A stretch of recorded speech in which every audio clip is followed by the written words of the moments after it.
Hey y'all, Andrea here at VW Family Farm. Welcome back.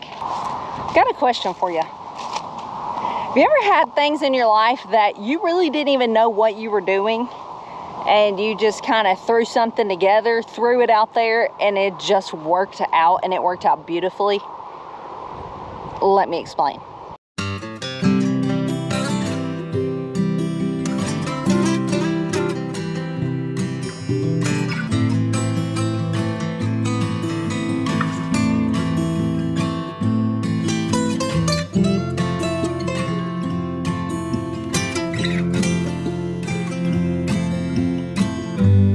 So that, my friends, is a Rosel Hibiscus.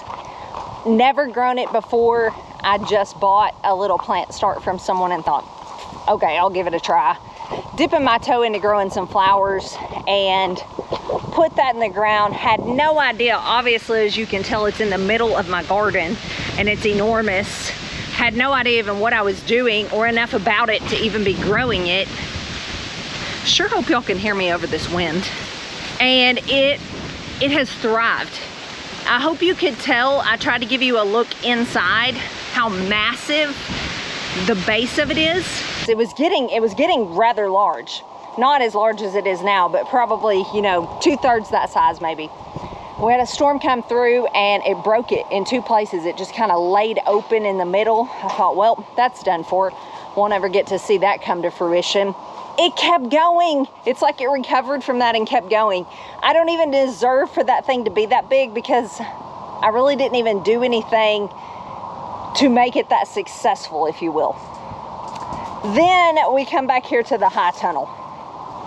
And this is where I have to eat humble pie because I don't call myself a flower farmer. So let me give you a little glimpse at just some of my surprises that make me so happy.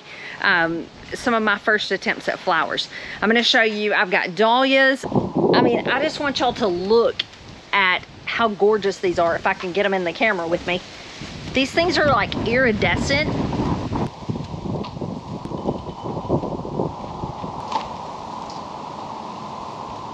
Also grew some of the most gorgeous zinnias.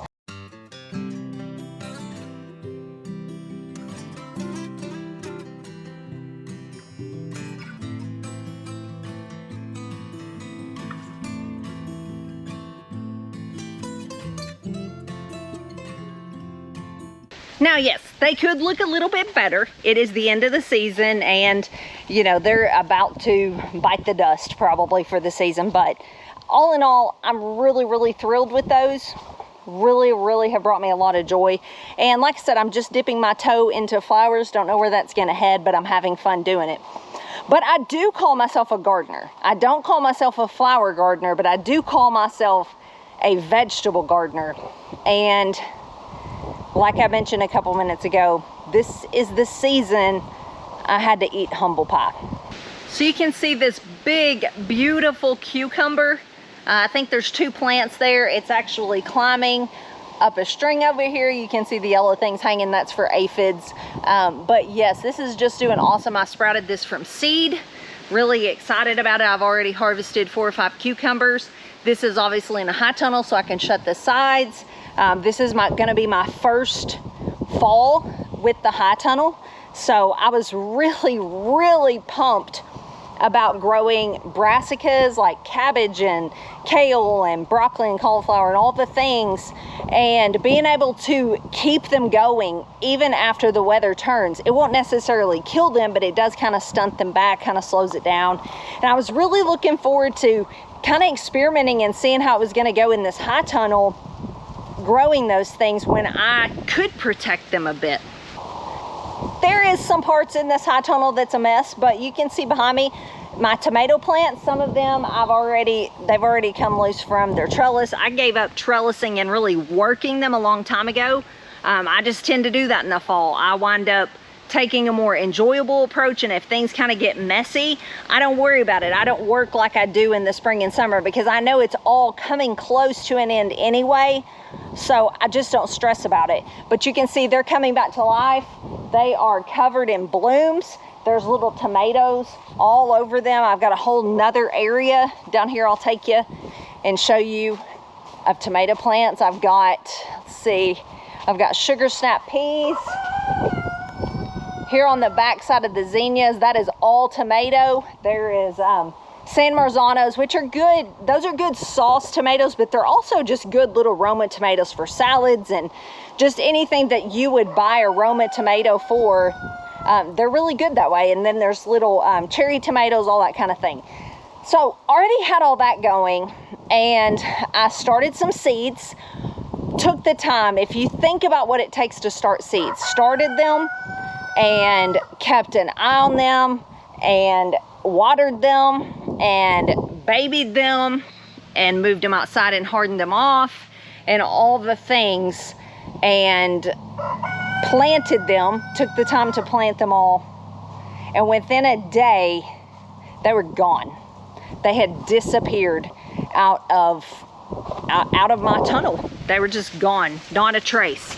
And I thought, okay, that is very, very disappointing, because I did all that work and nothing to show for it. So if you've been around our channel much, you know that one thing about me, and I don't say this in a bragging way, it can be, as a matter of fact, a strength can also be a weakness if you don't keep it under control. And one of my strengths / weaknesses that I have to keep in check is working hard. I didn't always do that as a young person, and in fact, I was quite lazy. And in my adult years, I have just found a love of working hard. I don't know how else to put it. The joy and satisfaction of accomplishing things and doing things that need doing. And so I just couldn't give up. So it was too late to sprout seeds. I did go back, and some of them that were teeny tiny when I had planted before, I tried to nurture those along, and I did wind up planting those. But for the most part, I went and bought plant starts. It was still, it felt like 1,000,000 degrees here at the time, but I did it, planted them, and I thought, okay, I'm going to take a different approach. They sat in my garage floor for a few days. I had determined that I think my chickens and ducks ate some of them. I don't think they ate them all, but it definitely was one of the problems. So I thought, okay, I can't just do the same thing. That's insanity. So you can see right down here, it's kind of growing up because it's been there. But I put this electric netting up. It's not hot, but there has not been another chicken or duck in here that I have seen. There's no evidence of it. I do not believe they've been back in here, and they don't try to hide when they come in here. So I would have seen them at some point. Got the plants. It was still hot, and I decided I'm going to do something different this time. So I got neem oil, and I got several different types of organic things that you can spray. I looked up, you know, how to deter, you know, fall pests. I really was starting to suspect grasshoppers at that point, and so I looked up things for that. I'm not going to go into everything I did. I did everything I could, short of putting on, you know, the insect netting. And I'll get to why I did not do that here in a minute. So bought them, planted them again, and a couple days, I'm keeping check on them multiple times a day, and then just all of a sudden they are wiped out again. So I did not do anything for weeks, and I thought, you know what, I've got this high tunnel. I really want to give this a go this fall and winter. So I want something in there. I had the cucumbers and tomatoes and things like that, but I wanted fall plants too. And so I did it again. I went and got some more plant starts. I've planted the things that I can from seed, so don't misunderstand me. I just bought the things from plant starts that it was too late to try to start on my own. Broccolis, cauliflowers, Brussels sprouts, cabbage, things of that nature. Planted it again, and this time, some of you are going to judge me for this, I know already, but I'm going to be completely open with you guys. I thought back in our early days when we would get a pest problem, we didn't use organic methods, and everybody around here uses 7 Dust, and you, I'm sure, don't like it. I don't like it. I don't want to use it in my garden, but I thought at this point I don't know what else to do, and I really want some fall plants. So I'm going to try it at the beginning just to get them through the early stages, and then not use it again later on. That was just my thinking in my head. Didn't work out anyway, so it doesn't matter at this point. And they stayed for several days, but do you see all the empty holes? And let me take you down here and show you what they didn't completely eat, what they look like now.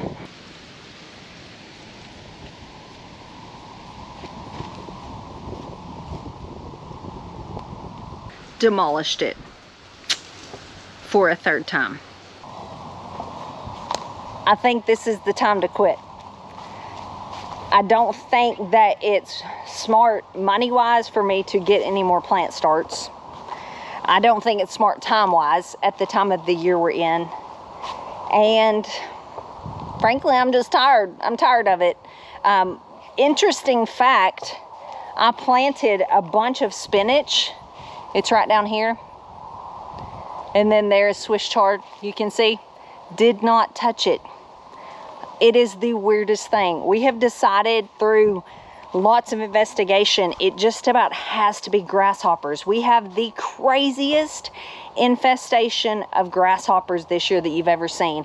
Grasshoppers and fire ants. And it's not like I'm talking about, oh man, that's just crazy. I'm talking about like, okay, are we being taken over by the grasshoppers and the fire ants? It's frustrating, y'all. So I'm gonna be honest, what I've thought about all of this, trying 3 times, and the last few years, I have not gotten just a crazy abundant harvest of tomatoes either. I've gotten plenty, but there's years past that I was just canning like crazy, and that just hasn't happened in a couple years. Even if I have big, beautiful plants, it just seems like something happens. And I'll be honest, what it's done is it's made me question my ability.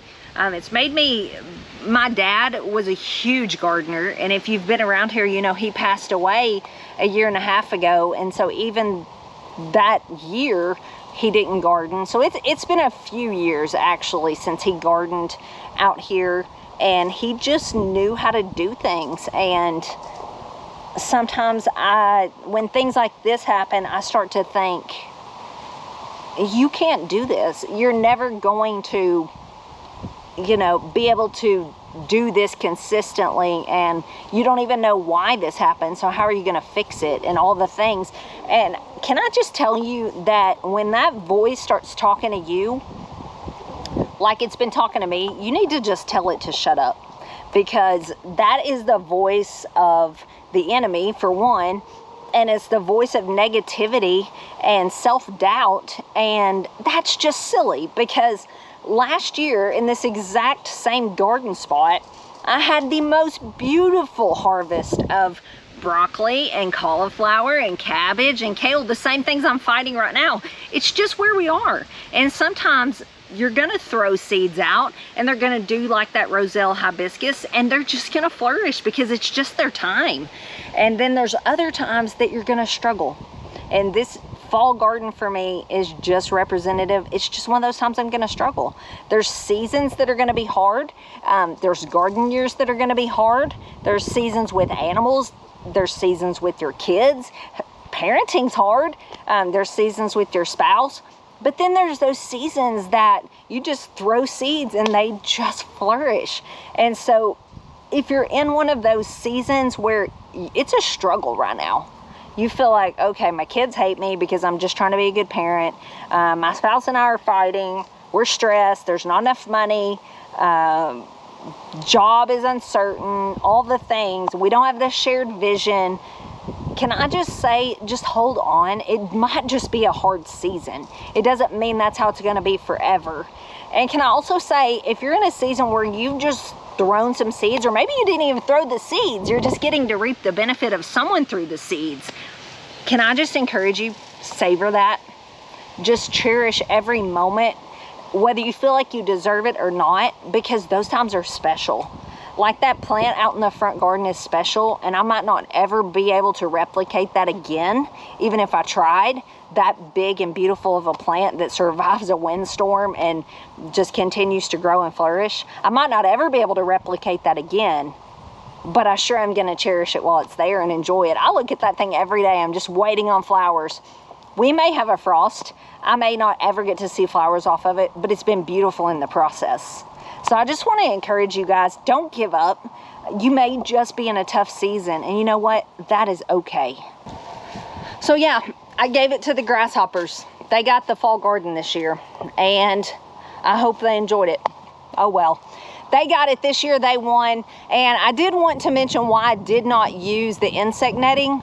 For one, I don't have a lot of it right now, and that stuff is expensive.